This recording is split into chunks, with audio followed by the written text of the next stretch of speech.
Hi everyone, अगर आप मेरे चैनल पर नए हो तो प्लीज़ सब्सक्राइब कर दो। तो वीडियो शुरू करते हैं। क्लास 12th का चैप्टर 5th है हमारे सामने, फार्मूला पार्ट 2। ये 100% एक्सरसाइज में यूज़ होते हैं फार्मूले। ये 6 फार्मूले हैं। First product rule, second divide rule, composite function, parametric form, implicit form, logarithm function. First क्या होता है? Product rule. v into u यानी वेरिएबल इंटू वेरिएबल होगा तो ये फार्मूला यूज़ होगा। फार्मूला क्या होता है? v constant d upon D x, you को यूज़ करेंगे, प्लस u को कांस्टेंट रखेंगे, d upon D x, you v को यूज़ करेंगे। यानी एक को कांस्टेंट रखेंगे, दूसरे को यूज़ करेंगे। ठीक है, एग्जाम्पल लेके देखते हैं। d upon D x sine x into cos x होगा तो हम फॉर्मूला ये रखेंगे। फॉर्मूला क्या है? v हमारा क्या है? v साइन एक्स है, u कॉस एक्स है। ठीक है, तो v कांस्टेंट आएगा यानी sine x constant, d upon D x use क्या होगा? कॉस एक्स, प्लस अब कॉस एक्स कांस्टेंट रहेगा और साइन एक्स यूज़ होगा। आंसर क्या आएगा इसका? साइन एक्स कॉस का क्या होता है? यूज़ होगा तो कॉस का माइनस साइन हो जाएगा, जो इनटू में आगे आता है साइन, प्लस कॉस एक्स और साइन का कॉस होगा तो पॉजिटिव में होगा। ऐसे ही अब सेकंड करेंगे। सेकंड क्या है हमारा? Divide rule.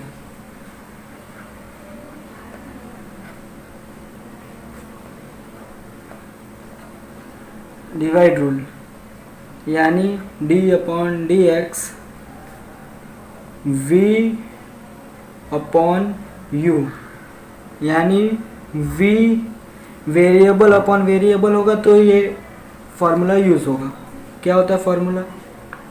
u को कांस्टेंट रखेंगे, d upon D x, v को यूज़ करेंगे, माइनस अब प्रोडक्ट में हम प्लस रखेंगे और डिवाइड में हम माइनस रखेंगे। v को कांस्टेंट रखेंगे, d upon D x, you को यूज़ करेंगे और पूरा होल अपॉन यू स्क्वायर। इसको एग्जांपल लेके समझ लेते हैं। d upon D x sine x upon cos x क्या होगा? ये हमारा u है, ये v है, तो u को कांस्टेंट आएगा तो cos x d upon D x, v use होगा तो sine x minus sine x अब कांस्टेंट हो जाएगा, d upon D x, cos x use होगा, whole upon u square. U square हमारा क्या है? u cos x, cos x यानी स्क्वायर हो जाएगा। अब इसको सिंप्लीफाई करेंगे। कॉस एक्स का क्या होता है? साइन एक्स का क्या होता है? Cos x minus sine x constant था, उसको कॉपी करेंगे। कॉस एक्स का क्या होता है? माइनस साइन, और माइनस आगे आएगा तो माइनस इंटू माइनस प्लस हो जाएगा, तो ये साइन एक्स हो जाएगा अपॉन कॉस एक्स स्क्वायर। अब इसको ऐसे लिख सकते हैं, two cos x plus 2 sin x upon cos x square.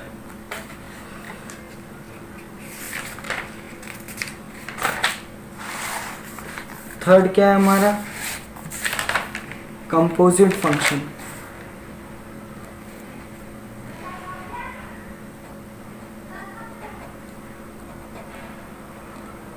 Composite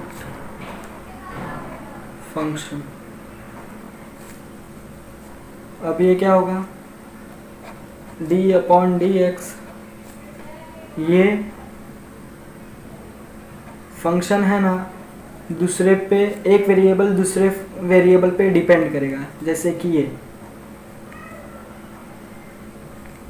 तो ये वेरिएबल इस पे डिपेंड कर रहा है, ये वेरिएबल इस पे डिपेंड कर रहा है, ठीक है।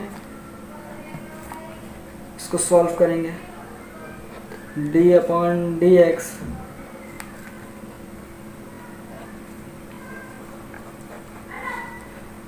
लॉग का क्या होगा, 1 अपॉन एक्स, हमारा log x का क्या होता है 1 अपॉन एक्स, तो हमारा x क्या है ये पूरा, तो x कॉपी कर देंगे, sin x cos x, ये x है, ठीक है। d अपॉन डी एक्स, अब हमारे पास हमने log x का कर दिया, अब क्या बचा, साइन आ गया आगे की तरफ, साइन इंटू cos x, ये कांस्टेंट है तो इसको नीचे रख देंगे, सेम कॉपी करेंगे, साइन cos x। अब ये साइन का क्या होता है, cos, साइन x का cos x होता है, तो ये पूरा x है, तो साइन x का cos x हो जाएगा, साइन का भी हो गया, अब cos x बचा, d upon D x, cos x का क्या होता है, पहले तो कांस्टेंट कॉपी कर देंगे, sin x cos x, cos x हो जाएगा। अब cos x का क्या होता है, cos x का क्या होता है माइनस साइन x, तो आगे साइन आएगा, साइन x, अब इसको मल्टीप्लिकेशन में तो मल्टीप्लाई कर देंगे, sine x into cos X upon sine cos X, ये है आंसर। फोर्थ क्या है हमारा, पैरामेट्रिक फॉर्म।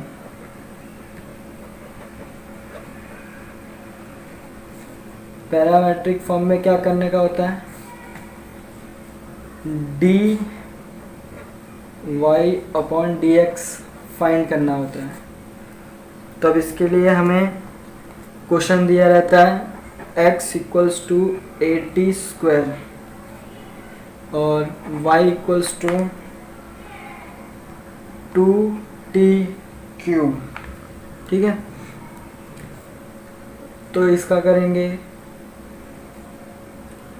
dx, ये होगा अपॉन जो भी वेरिएबल का वो होगा टर्म का, वो नीचे लाएंगे dt, इसमें टी कॉमन है इसीलिए dt करेंगे, और एक कांस्टेंट टर्म है एक कॉपी का। अब 2t का क्या होता है, जैसे कि x2 का, तो हम लिखते हैं 2x, ठीक है, वे 2 को आगे कर देते हैं, इसमें भी ऐसा करेंगे, 2 को आगे कर देंगे, 8t माइनस होगा तो 1t, ये आ गया। ऐसे ही dy upon dt equals to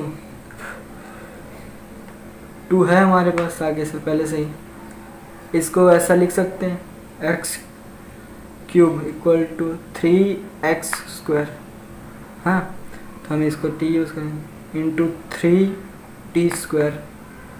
अब इसको मल्टीप्लाई कर देंगे, 6 6t²। अब याद रखना 2/1, 2 डिवाइडेड बाई 1, ये फॉर्मूला है इसका, तो इस पे ज़्यादा ध्यान देना। तो हम ऐसा करेंगे,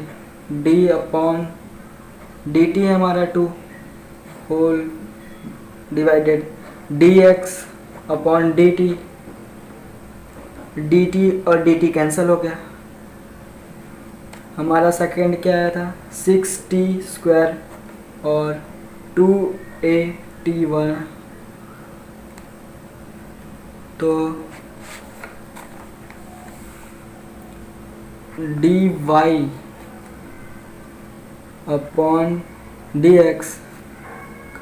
6t²/2at, तो t से कट जाएगा, क्या आएगा 6t/2a। ये पैरामेट्रिक फॉर्म होता है, इसमें d/dx फाइंड करना था। फिफ्थ क्या है,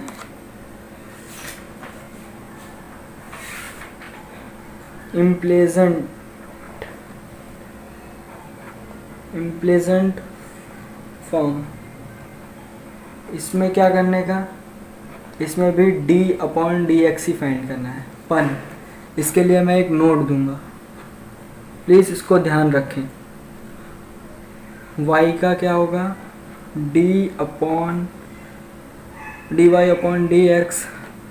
y² का 2y dy/dx, x³ का क्या होगा 3y² dy/dx, साइन y का क्या होगा cos y dy/dx। ये नोट खास ध्यान रखें, ठीक है। अब 6th वन पे आ जाते हैं। पर इसमें अब सर ये सब बोलेंगे सर d/dx तो दोनों में फाइंड करना है, तो फ़र्क कैसे पता चलेगा। फ़र्क इसमें पूरी टर्म दी रहेगी, जैसे कि ax + x = 3 ऐसा दिया रहेगा तो इम्प्लेजेंट फॉर्म रहेगा ये, और x और y अलग अलग दिया रहेगा तो पैरामेट्रिक फॉर्म होता है, ठीक है। सिक्स्थ क्या होता है लॉगरिथम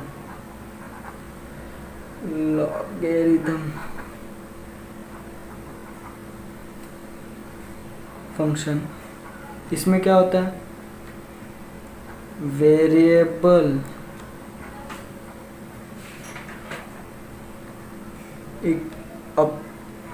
पावर भी वेरिएबल होनी चाहिए और वो भी वेरिएबल होना चाहिए, तो ये लॉगरिथम फंक्शन लगता है, ठीक है।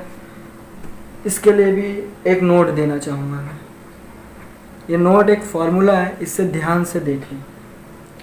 पहला log m/n का क्या होगा log n आगे आ जाएगा, पावर आगे आ जाएगी, ओ m नीचे है। सेकेंड log m × n होगा तो क्या आएगा log m + log n होगा, ठीक है। थर्ड वन क्या होगा log m/n होगा तो log m - log n होगा, ठीक है। ये होता है। Thank you.